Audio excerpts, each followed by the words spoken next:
montrer la suite. Donc je voudrais aujourd'hui évidemment parler des quelques points très importants concernant un des grands principes de Dieu qui est le retour. Vous savez que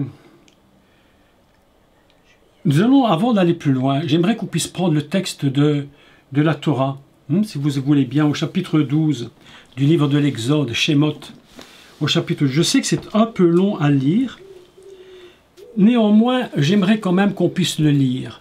C'est une fois par an qu'on le lit en entier de cette façon. Et nous allons donc passer un moment à lire cela, et puis je vais vous expliquer un peu comment tout cela fonctionne.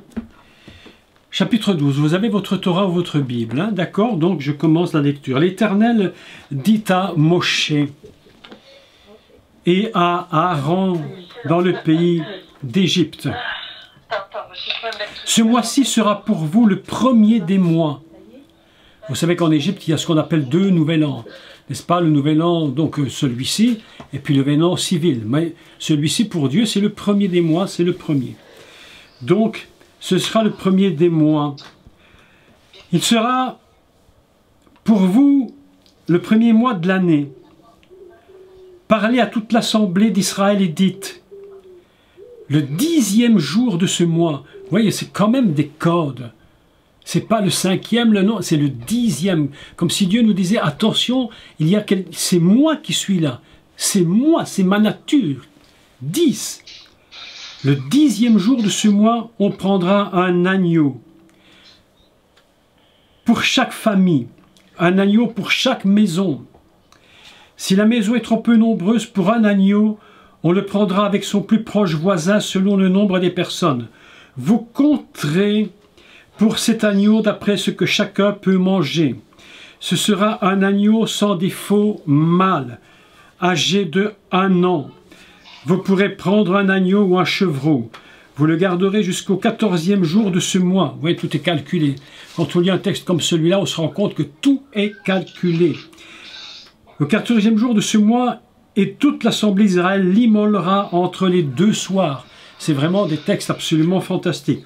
On prendra de son sang et on en mettra sur les 2 poteaux et sur le linteau de la porte des maisons où on le mangera. Je vous relirai tantôt la version qui est écrite là dans la Torah, qui est un peu différente de ce que nous avons l'habitude d'entendre. Elle est un peu différente sur un point. Vous allez voir quand même, c'est important ce point. Cette même nuit, on en mangera la chair, rôtie au feu, on la mangera avec des pains sans levain, sur des herbes amères.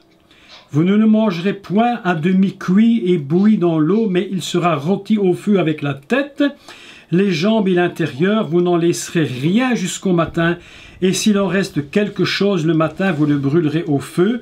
Quand vous le mangerez, vous aurez vos reins sains, vos souliers aux pieds. Écoutez, le texte est important. Et votre bâton à la main. Vous le mangerez à la hâte. C'est la Pâque. C'est Pessah. Non pas d'Israël, mais de l'Éternel. Voilà un texte absolument extraordinaire. Ça, c'est la première Pâque. Il y a dans cette fête, en fait, si vous voulez, les mêmes ingrédients qu'on va le retrouver dans le Seder. Le sang va être remplacé par le vin, les herbes amères, ce sera certaines herbes qu'ils vont choisir, qu'ils vont mettre. Mais je voudrais vous attirer votre attention sur quelque chose de très important. Et avant de l'expliquer, je voudrais faire un retour particulier. Un retour particulier sur ce qu'on appelle les 7 fêtes de l'Éternel, pour que vous compreniez comment la fête de Pâques va entraîner le peuple d'Israël vers un retour à la fondation du monde. Alors, vous vous souvenez très bien que dans Lévitique 23, il y a donc ce qu'on appelle les 7 fêtes de l'Éternel. Les 7 fêtes de l'Éternel. Ces 7 fêtes de l'Éternel, en réalité, commencent par une fête particulière dont nous allons lire le début, parce qu'elle fait partie évidemment de la fête de Pessah. Lévitique 23, nous devons absolument expliquer cela, c'est très important d'expliquer pourquoi cette fête commence par Shabbat. Lisons. L'Éternel parla à Moïse et dit, parle aux enfants d'Israël et tu leur diras, les fêtes de l'Éternel que vous publierez seront des saintes convocations, donc des mises à part. Voici quelles sont mes fêtes. Et la première chose qu'il dit, absolument surprenante, on travaillera 6 jours, mais le 7e est le Shabbat, le jour du repos, donc le jour où on va cesser, littéralement le jour de la cessation. Il y aura une sainte convocation, vous ne ferez aucun ouvrage, c'est le Shabbat de l'Éternel, dans toutes vos demeures, et vous allez remarquer que toutes les fêtes de l'Éternel, dans chacune de ces fêtes, il y a toujours le temps où il est dit, vous ne ferez pas d'œuvre servile, vous ne travaillerez pas, vous allez cesser. Pourquoi est-ce qu'il faut cesser avant de commencer les fêtes de l'Éternel, et surtout pendant les fêtes? Parce qu'on ne peut pas rentrer dans une fête comme Pessah si on est chargé du passé. Il faut se libérer du passé. Il faut cesser avec ce qui était.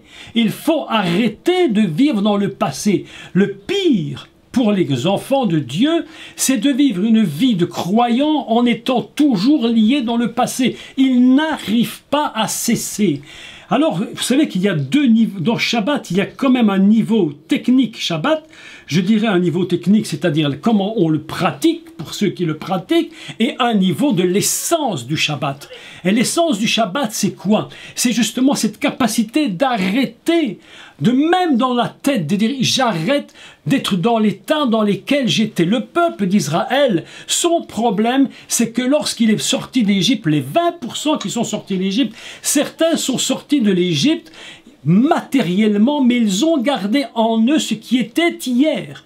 Et lorsque tu gardes ce qui était hier, le grand problème se produit, c'est que tu retournes en même temps dans ton Égypte. Le pire qui puisse arriver à un croyant, c'est de retourner dans son passé et de se charger de son passé.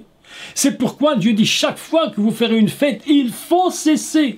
Ne restez pas avec le passé. Je vais vous dire quelque chose de très important maintenant. Il est cette fête de l'Éternel qui commence par un Pessah, c'est-à-dire la matrice de toutes les fêtes. Pessah, c'est la matrice de toutes les fêtes. C'est de là que tout va partir. Eh bien, mes amis, toutes ces fêtes ne peuvent en aucun cas être séparées, ne peuvent en aucun cas être divisées. Elles ne sont qu'une seule et même chose. Et quelle est cette chose qui commence par Pessah? Eh bien, cette chose qui commence par Pessah, eh bien, c'est le retour vers hier dans le niveau. Quel niveau? Le niveau de la création de Dieu. Écoutez ceci maintenant. À Pessah, il est dit, et je commence par cette explication, qu'il y aura donc des pains sans levain. Donc, ce qu'on appelle les matzot. Ici, nous avons un. Vous voyez, matzot. C'est-à-dire un pain sans levain. Quelle est l'image du pain sans levain? Fondamentalement, dans l'esprit de Dieu. Quel est l'esprit qui est de Dieu, qui est caché à l'intérieur de ce pain? C'est un pain qui représente les personnes qui sont séparées véritablement du péché. Si nous vivons dans le péché, c'est pourquoi Paul va expliquer, si tu prends le pain indignement, sans discerner le corps du Messie, c'est-à-dire le pardon, dont nous avions parlé hier, si tu le prends sans discerner quel est le sens profond du sacrifice du Messie, eh bien quelque chose ne pourra jamais fonctionner. Tu prends un pain indignement, autrement dit, il y a un retour. Il va y avoir prophétiquement un retour sur le sacrifice. Et comme je vous l'avais dit hier, Le sacrifice à la croix, c'est un retour au début du Gan Eden. C'est pourquoi lorsque nous prenons le pain, en réalité nous faisons un retour, le premier retour du peuple d'Israël qui est totalement prophétique, mais c'est complètement prophétique. C'est un retour là où le Messie pardonne les péchés, où le Messie va purifier son peuple. C'est pas simplement pour prendre du pain pour du pain. Alors je me suis posé quand même une question tout à fait importante. Je me suis dit, mais lorsque le peuple d'Israël sort d'Égypte, fallait-il véritablement faire un repas ? Pourquoi fallait-il faire un repas? Est-ce que le peuple ne pouvait pas retourner comme ça, simplement, je te libère, voilà, les pharaons va maintenant relâcher le peuple, tu prends tes affaires, tu fais tes valises et tu pars. Dieu dit non, non, tu ne pars pas avant d'avoir fait un repas. Et vous vous souvenez d'une chose qui est quand même très, très, très importante, c'est que la première connexion, écoutez, c'est important, et je sais que c'est un décodage un peu spécial, mais la première connexion de la dame, écoutez-moi bien, la première connexion de la dame avec le céleste, avec Dieu, c'était par la nourriture. Tu mangeras de l'arbre de la vie. Tu mangeras de tous les arbres. La première connexion, c'est la nourriture. Lorsque Yeshua va faire le repas de Pessah avec ses disciples, son dernier avec ses disciples, il va dire manger. Et ce qui est étrange, c'est que la nourriture, c'est la première connexion. Tu mangeras des herbes amères, tu mangeras des matzot, du pain sans levain. Tu feras cet acte, parce que dans cet acte, il y a comme un retour à l'origine. Comme s'il y a un retour véritablement à l'origine. Tu te nourris de la vie du Messie, tu te nourris de l'arbre. Cet arbre, c'est le Messie qui a pardonné. Prophétiquement, ce pain, c'est le Messie qui est mort. Le peuple d'Israël ne sait même pas cette chose encore. Il ne l'a pas saisi, il ne l'a pas compris, mais il rentre dans le système que Dieu établit. Nous allons repartir à l'origine. Tu ne peux jamais quitter en Égypte si ce n'est pas en quittant tes idées, tes systèmes de pensée pour rentrer dans le projet initial de Dieu. Qu'est-ce que c'est, Pessah? C'est rentrer dans le projet initial du monde. C'est rentrer dans le projet initial. C'est absolument important ce que je dis. D'ailleurs, c'est tellement important que Pessah, c'est sortir, mais pour sortir, il faut manger les matzot. Et puis, il va dire qu'il y a une troisième fête qui s'unit dans la première fête. Quelle est la troisième fête qui s'unit dans la première? Eh bien, il parle de la fête des prémices. Écoutez maintenant le mystère de Pessah. Il se cache ici dans les mots hébreux. Le premier, c'est matzot, pain sans levain. Retourner, on va repartir dès le commencement. Le deuxième, c'est la fête des prémices. Comment dit-on les prémices dans le texte hébraïque à cet endroit? On parle du réchit. Et vous savez tous que le réchit, c'est le projet initial. Qu'est-ce que c'est, Pessah? Qu'est-ce que c'est que de manger le seder de Pessah? Est-ce que vous croyez seulement que c'est manger le repas? Non, c'est retourner dans le projet initial que Dieu avait établi depuis la fondation du monde. Pessah, c'est retourner au projet. C'est ça extraordinaire. C'est pourquoi, mes amis, c'est pourquoi cette première fête de Pessah, la fête des pains sans levain, des matzot, la fête du réchit, des prémices, sont une seule et même chose. Ces trois fêtes sont en une seule unité, absolument indivisible. Indivisible. Le Mashiach, lorsqu'il est sur terre, Yeshua va mourir, donner sa vie. Il va retourner, comme je vous l'ai expliqué, il va recommencer le projet initial. Sortir d'Égypte, mes amis, c'est pas sortir pour aller se balader. C'est pas sortir pour aller faire une petite promenade et aller dire, tiens, on va essayer d'aller voir quelque chose qui est meilleur. Avant, c'était pire, maintenant, ce sera peut-être meilleur. Ce n'est absolument pas du tout l'idée que Dieu se fait de Pessah. L'idée que Dieu se fait de Pessah, parce qu'il dit, c'est ma fête à moi. C'est ma fête, c'est mon commencement. C'est ma fête, dit l'Éternel. Et ma fête, elle est très simple. Je te prends et je te remets dans mon projet initial. Jamais on ne pourra plus dire que nous ne savions pas, après tout ce qui a été dit et redit et redit, que nous ne comprendrons plus jamais le système, la parole du Seigneur, où il a dit clairement, à travers son serviteur Paul, toutes choses anciennes sont passées. Toutes choses anciennes sont passées. Écoutez les paroles de Paul, c'est des paroles de Pessah. Toutes choses anciennes s'est passées. J'ai cessé. J'ai fait Shabbat dans ma tête. J'ai fait Shabbat dans mon âme. J'ai fait Shabbat dans mon corps. J'ai fait totalement arrêt. J'ai cessé de prendre le passé. Toutes choses anciennes sont passées. Et tout est devenu nouveau. C'est-à-dire, je suis retourné dans l'origine du projet divin. Ça, c'est la fondation de Shabbat. Shabbat, c'est pas une fête pour une fête. C'est pas se rassembler uniquement pour manger, pour prendre la coupe et tout. Il faut comprendre. Nous sommes en train de retourner à l'origine. Laissez-moi continuer sur mon idée maintenant. Vous allez voir quelque chose d'absolument impressionnant. Nous avons donc parlé du projet initial. C'est la Pâque de l'Éternel. C'est quoi cette Pâque? Je l'ai dit. Matzot, Réchit. Maintenant, continuons l'idée de Pâques. Parce que Pâques, écoutez bien ce qui va se produire. Pessah va libérer. Comment je vais vous expliquer? Pessah va libérer des forces qui sont en lui. Pessah contient en lui toutes les forces de toutes les fêtes de l'Éternel. Et je vais vous montrer comment c'est cette fête en réalité.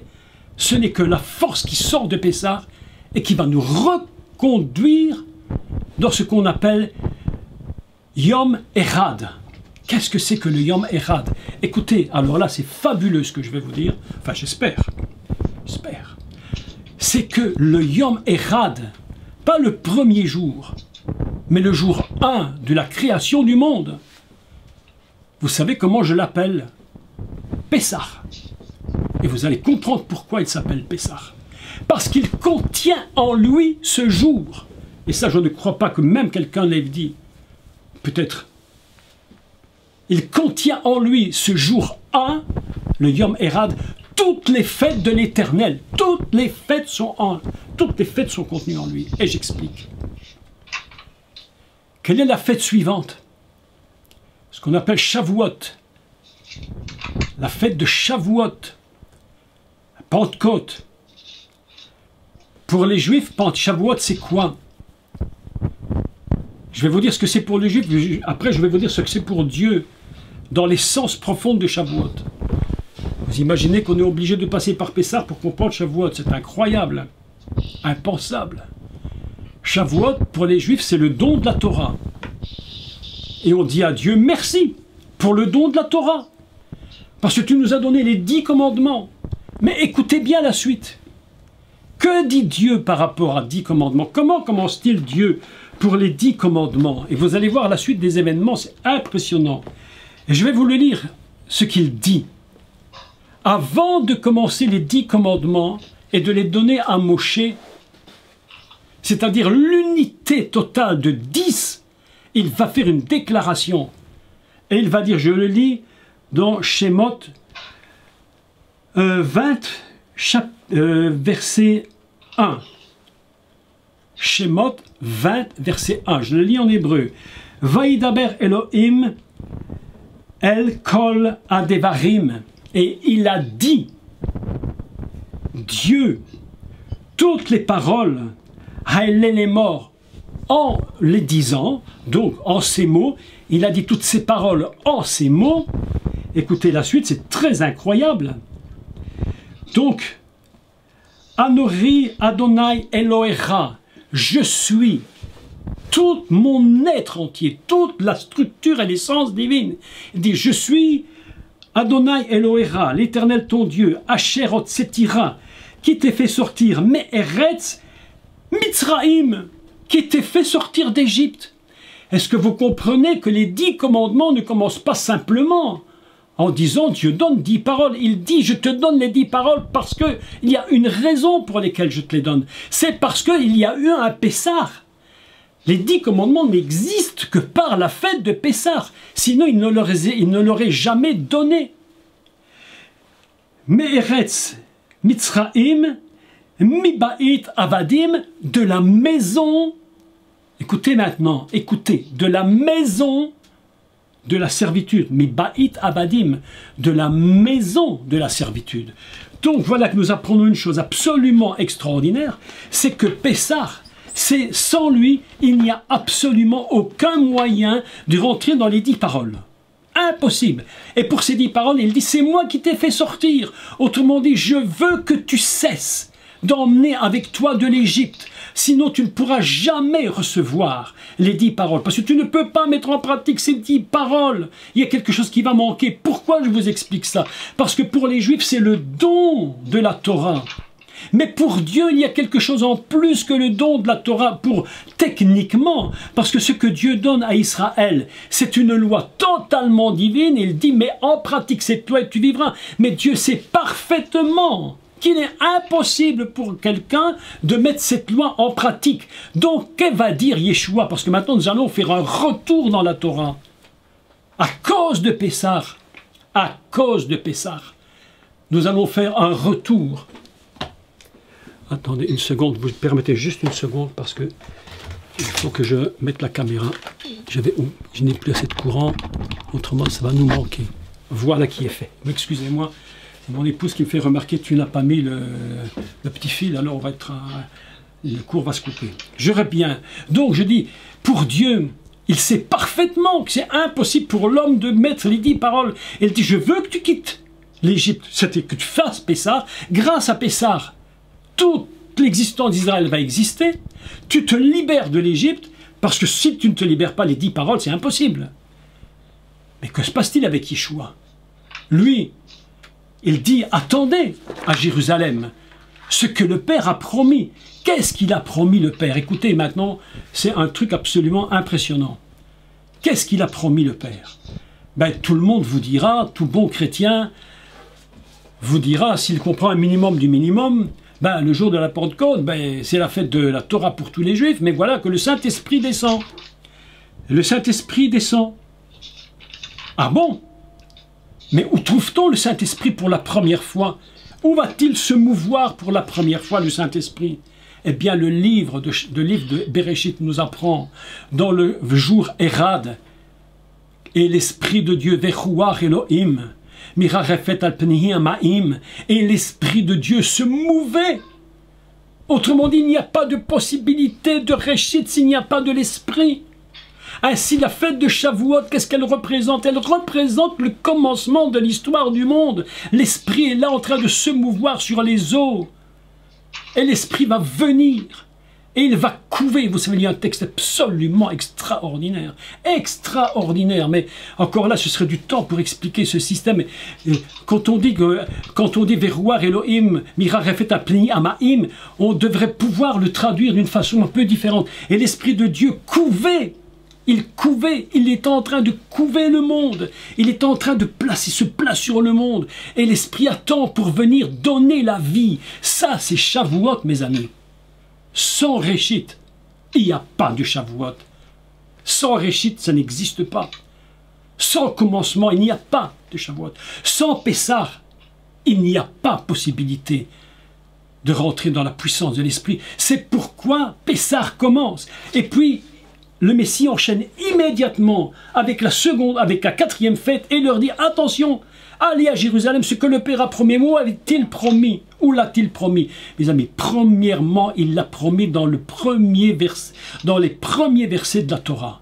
C'est complètement prophétique, c'est certainement pour beaucoup extrêmement voilé, mais on essaye aujourd'hui de dévoiler le système. Et l'Esprit de Dieu se mouvait à la surface des eaux. Cinquième fête, toujours l'énergie que dégage Pessah. Impossible. Sans Pessah, pas de fête. Vous imaginez qu'on passe à autre chose que ce qu'on imagine. On passe à autre chose. Sans Pessah, pas de fête. Impossible. Que se passe-t-il? Fête numéro 5, la fête des chauffards, ce qu'on appelle la fête des trompettes. Que représente la fête des chauffards? Qu'est-ce que c'est que le chauffard? Les chauffards représentent la voix de Dieu qui crie. La voix de Dieu qui crie. Ah, mes amis, à quel moment la voix de Dieu crie-t-elle pour la première fois? Eh bien, dans les premiers versets de la Torah, dans le jour Érad. Et Dieu dit que la lumière soit. Vous imaginez que le plan de Dieu, mes amis, c'est pas de nous traîner en longueur dans la misère, c'est pas de nous faire traîner les sabbats en pleurant du matin au soir, j'ai une catastrophe, ma vie ne fonctionne pas, c'est rien du tout, ma vie n'est rien, je ne suis nulle part, je ne comprends. Oh non, mes amis, non, non. Le plan de Dieu, c'est de te remettre dans le projet initial. À quel moment la parole va-t-elle, à quel moment pour la première fois le chauffard va-t-il sonner? C'est dans le début de la Torah, lorsque Dieu crie « Yehi or !» Yehi or, lumière soit. Bam, la parole de Dieu éclate. Faites des chauffards. Dans l'ordre. Réchit, esprit, parole. Les fêtes viennent dans la suite.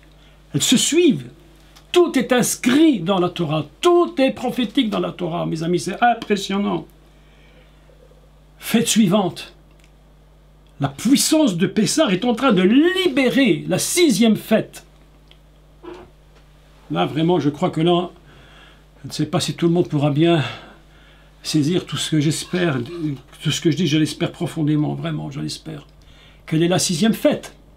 Yom Kippour. Qu'est-ce que c'est Yom Kippour? Ben, c'est la fête du grand pardon. Mais comment accepter le salut? Comment accepter le salut de Dieu? Comment accepter son pardon? Comment il faut pouvoir faire des choix? Comment faire des choix s'il n'y a pas une possibilité de choix? La fête de Yom Kippour, elle est fondée sur un principe du Yom Érad. Dieu sépara. Dieu sépara. Dieu sépare. Et au moment où il sépare, le monde commence à avoir le choix de choisir ce qu'il veut. Yom Kippour, c'est Dieu qui dit, voilà, je t'ai donné mon pardon, qu'est-ce que tu choisis? Et c'est pourquoi il dira au peuple d'Israël, j'ai mis devant toi la vie et la mort, choisis. Tout ce que Dieu dit, mes amis, tout ce que Dieu dit ne dépend que de la fête de Pessah et de rien d'autre. Pessah contient en lui toute l'énergie de toutes les fêtes sont comprises en lui. C'est une seule et même chose. Il y a cette fête, mais en réalité, cette fête, c'est comme les 7 jours de la création. C'est comme si les 7 fêtes étaient appliquées aux 7 jours de la création. Comme si Dieu disait, toutes mes fêtes, c'est la création. D'ailleurs, c'est absolument extraordinaire, parce qu'il y a un verset absolument fabuleux. Alors là, c'est vraiment un des versets magnifiques. Lorsqu'il dit qu'il a mis dans le ciel des signes pour marquer les jours. Et quels étaient les signes qu'il a mis dans le ciel pour marquer les jours? C'était le soleil, la lune. Et elle dit, ce sont des signes que j'ai mis comme des signes pour montrer, comment on dit ça, on va dire les Moadim. Les Moadim pour marquer. Et les Moadim, c'est des signes, les Otot, les Moadim, des signes pour marquer. Et ce mot les Moadim, en réalité, vous savez ce que ça veut dire? C'est ce qu'on trouve dans Lévitique 23. Ce sont les fêtes de l'Éternel. Tout est compris dans la Torah. Le but de Dieu avec Pessah, mes amis, c'est pas seulement de faire sortir le peuple d'Israël, ça c'est une vérité. Évidemment qu'il va le sortir d'Israël, mais il est en train de lui faire prendre conscience de façon totalement invisible que le repas qu'il est en train de faire, c'est le recommencement, le départ. Et il prend le pain sans le vin, et il va prendre, et je vais vous expliquer maintenant l'agneau et le sang. Parce que l'agneau et le sang, c'est quelque chose d'absolument mais fantastique. Et je vous ferai une lecture du texte hébraïque littéral. Et pour vous dire que je ne me trompe pas, vous ferez plaisir ceux qui ont la Torah en hébreu, prenez votre Torah. Vous verrez, je ne dis pas n'importe quoi.